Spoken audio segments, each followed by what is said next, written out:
Vamos a hablar del tercer tipo de compresores, que apareció un poco más tarde. Se trata de los compresores FET. FET, que significa Field Effect Transistor. Y eso apareció a finales de los años 60 también, alrededor de 1967-68.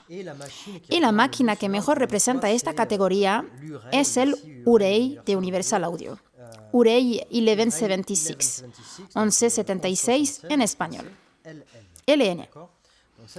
Esta primera máquina, aquí arriba, es una verdadera leyenda. Es un compresor que podrán encontrar en todos los estudios de la superficie terrestre. La gran diferencia, y fue de hecho lo que los fabricantes pusieron de relieve en aquella época, es que esos compresores intentaban emular tubos, pero con una tecnología totalmente diferente, ya que usaban una tecnología con transistores. Menos frágiles, más prácticos, etcétera, etcétera, menos mantenimiento y también un sonido más moderno en aquella época, más moderno que el Fairchild o que el LA2A. El sonido de ese tipo de compresores es efectivamente más moderno y también más único. Es decir, que todos los compresores de Field Effect Transistor tienen un sonido que no se puede o sería muy difícil reproducir con otro tipo de compresor. Existen más, les puse unos cuantos aquí. En Toft Audio tienen el ATC2, el LA Audio Classic, aquí el Purple Audio MSD77, excelente recreación, copia, digamos, del 1176. Y también en Purple Audio el Action aquí, que también es un buen compresor FET. Bien, estos compresores son mucho más rápidos. En todo caso, pueden ser mucho más rápidos respecto al ataque y al release, ¿vale? Y eso les dará un sonido más cañero, más agresivo. Y entre los primeros grupos legendarios del rock que han utilizado este tipo de compresores, tenemos a Led Zeppelin. El sonido de Led Zeppelin está totalmente caracterizado por el 1176. Y se oye perfectamente la característica de este compresor en sus grabaciones. Así que permite un sonido más agresivo, más rock and roll, ¿vale? Se puede usar en voces, cuando se necesita bastante compresión. Es decir, para la música rock, a menudo encontramos a cantantes que empujan bastante, que gritan un poco, o incluso mucho. Y ese tipo de compresores se comporta mucho mejor que el LA2A en ese tipo de casos. También se puede usar en guitarras rock, en tomas de batería, de drums, de overhead, micros de ambiente, los micros que toman la sala, muy eficaces, particularmente eficaces en las cajas.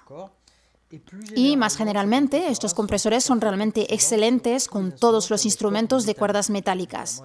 Por supuesto las guitarras, pero también las citaras, todo lo que tiene un ataque metálico, pinzado y metálico. ¿Vale? Tengan eso en mente. Estos compresores también son de programa dependiente. Es decir, que aunque tengan más botones, es decir, que tienen controles de ataque y de release en cierta medida, también son compresores programa dependiente, inteligentes y capaces de analizar y entender los distintos tipos de señales que se les envía. No reaccionarán del mismo modo si se trata de una caja o si se trata de una voz. Hay truquitos que se pueden hacer con estos compresores, se los enseñaré en la segunda parte. El ataque y el release funcionan al revés. ¿Okay? Y aquí en el ratio hay un modo secreto, un modo escondido, y este modo en las músicas rock un poco agresivo, ha sido excesivamente usado por los ingenieros de sonido. Después de eso, a principios de los años 70, Rupert Neve creó un nuevo género de compresores que se llama compresores, no sé cómo traducirlo al español, pero Diode Bridge, y el modelo Neve 33609 es prácticamente el único representante de este tipo de compresores. Es un sonido muy característico y lo encontrarán en todos los estudios de grabación también. Es muy difícil, imposible, tener el mismo sonido con otra máquina. Y una vez más en UAD, y es por eso que las tarjetas UAD Universal Audio se las aconsejo si tienen una workstation, porque todas estas máquinas legendarias Todos estos compresores y ecualizadores legendarios han sido recreados por Universal Audio y sin duda está entre las mejores creaciones disponibles en el mercado. Waves, fabricante Waves, famosísimo de plugins, recrea también estas máquinas, pero diría que UAD, por lo general, ha hecho un trabajo de recreación realmente excepcional, acercándose muy bien a las características de las máquinas originales. Lo veremos en un momento. Volvamos al 33609 de Neve.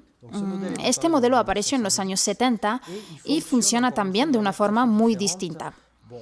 El principio de la máquina es que tiene una mezcla. Esta máquina utiliza a la vez corriente alternativa y corriente continua, y eso es lo que le da ese sonido tan particular. Este compresor tiende a sonar analógico, gordo, cálido, pero la fuerza que se puede sacar de ahí, porque tiene muchos más controles, es decir, que con esa tecnología de diodos se pueden tener un control mucho más preciso respecto a los compresores anteriores sobre el ataque y el release. El control mezclado con el lado agradable, porque los diodos, como las lámparas, tenían esta capacidad de saturar y de crear este lado agradable, armónico de la señal. Podían recrear este lado analógico agradable para el oído humano. Una vez más, se trata de un compresor muy colorido. De hecho, algunos ingenieros de sonido querían solamente pasar la señal por esta máquina sin usar la compresión, pero simplemente pasar la señal por ella para aprovechar el sonido Neve tan particular de esta máquina. También lo podemos hacer hoy con unos plugins. Y bueno, es un poco lo mejor de los dos mundos entre el calor de los tubos y el control, la capacidad de control de los compresores más modernos. Aunque los tiempos de ataque y de release aún no son tan rápidos como las máquinas que veremos ahora mismo con el quinto género. Así que retengan este compresor 33609 si buscan un sonido muy fuerte, un sonido fat, es decir, un sonido gordo, grande, pero también musical, y si necesitan cierto control. Hay que saber que este compresor también comprende un limitador, ¿vale?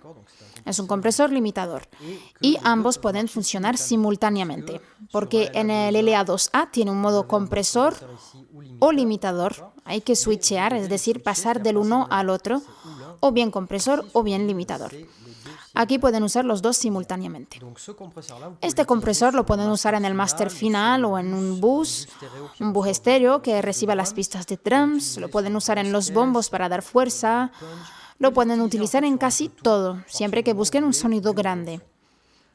El último tipo de compresores, que apareció más tarde, diría en los años 75. Se trata de los compresores que se llaman VCA. Eso significa Voltage Control Amplifier. Y este tipo de compresor es mucho más rápido, reacciona mucho más rápidamente, sobre todo en el release, el ataque, etc. Y no tiene esta tendencia de colorar el sonido. Entonces, en aquella época, en el 75, llegó el fin de la era analógica. Se empezaba a decir lo analógico es una bastada, ahora lo que tiene éxito es lo digital. Y entonces se pensaba que la transparencia valía más que la pincelada de lo analógico. Y así se empezaron a buscar productos que no daban color al sonido, que no daban ese calor. Y eso nos lleva 5 o 6 años más tarde al sonido tan especial de los años 80, un sonido muy frío, con la aparición de todas estas máquinas digitales, las primeras grabadoras digitales, los primeros sintetizadores digitales, etcétera, etcétera. Y esos compresores, aunque no eran para nada digitales, se funden y crean el paisaje sonoro de esos años. Son compresores mucho más neutros, mucho más precisos en lo que son los controles, es decir, que tienen la posibilidad, cuanto más pasan los años, más van saliendo compresores con esa posibilidad de intervenir en el ataque, el release, el threshold de manera mucho más precisa, y eso genera un nuevo tipo de sonido. Estos compresores son muy versátiles, tienen muy poca distorsión. Está claro que tienen mucha menos personalidad, es decir, que tienden a sonar todos iguales, excepto algunas excepciones. Los más conocidos y los más musicales, digamos, entre esos compresores VCA son el DBX 160, Salió una serie 160X, 160XT, que pueden seguir viendo en los estudios actuales. Son compresores que pegan bastante, que suenan bastante, que tienen bastante chispa y son compresores irreemplazables. También son compresores que han sido recreados, emulados en plugins. Se lo enseñaré después. Otro compresor VCA muy conocido es el compresor que encontrarán en las consolas SSL. Y aparte de eso, también lo podrán encontrar en los módulos Minx, por ejemplo. Pueden comprar el bus compresor. Pues este es un compresor VCA. Muy famosísimo compresor VCA. Y de hecho es un compresor que se utiliza, entre otras cosas, en las mezclas finales.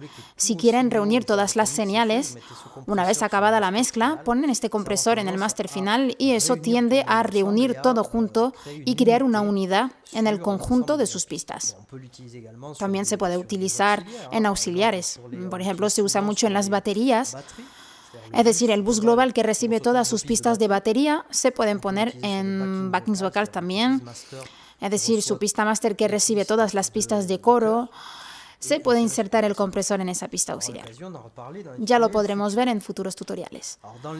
En las emulaciones, para el SSL, por supuesto, tienen el mismo SSL que crea la tarjeta Duende, y ahí probablemente tendrán la mejor reproducción en programa de ese compresor. También en UAD, en las tarjetas Universal Audio, ha sido recreado ese compresor desde hace poco, desde la versión 5.3, y está disponible en UAD y también en Waves. Y son, grosso modo, las tres mejores reproducciones en programa. Porque otros fabricantes intentaron recrear estos plugins, ya sea SSL, DBX o los que hemos visto antes, pero a menudo, digamos que algunos plugins están muy bien hechos a un nivel estético, pero están bastante lejos de la original respecto al sonido. Así que cuidado con eso. Y si algunos plugins valen más que otros, si son más caros, es lo mismo lo que habíamos visto para los ecualizadores. A menudo no es un azar, sino que hay un buen motivo. Entonces, para estos plugins VCA, tengan en mente que les permiten un control muy estricto de la dinámica. Es decir, que les permite controlar muy precisamente la dinámica, tanto para una cosa como para otra. Es decir, que podrán llevar el sonido al pegue o podrán reducir la diferencia entre los sonidos más fuertes y los más débiles. Bien, pero si los ajustan de forma más suaves, podrán, a pesar de todo, conservar cierta musicalidad en la señal.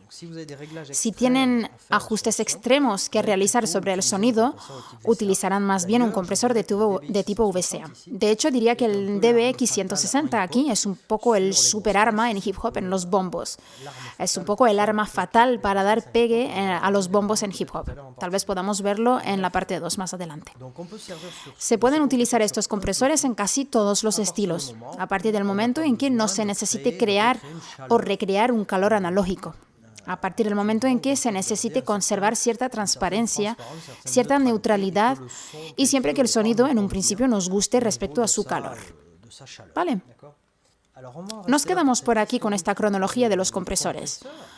Lo hemos visto todo, la banda analógica al principio, el primer compresor natural del sonido, los compresores Varigain o Varimu, seguidos por los compresores ópticos, los FET, la excepción de Neve y los compresores VCA.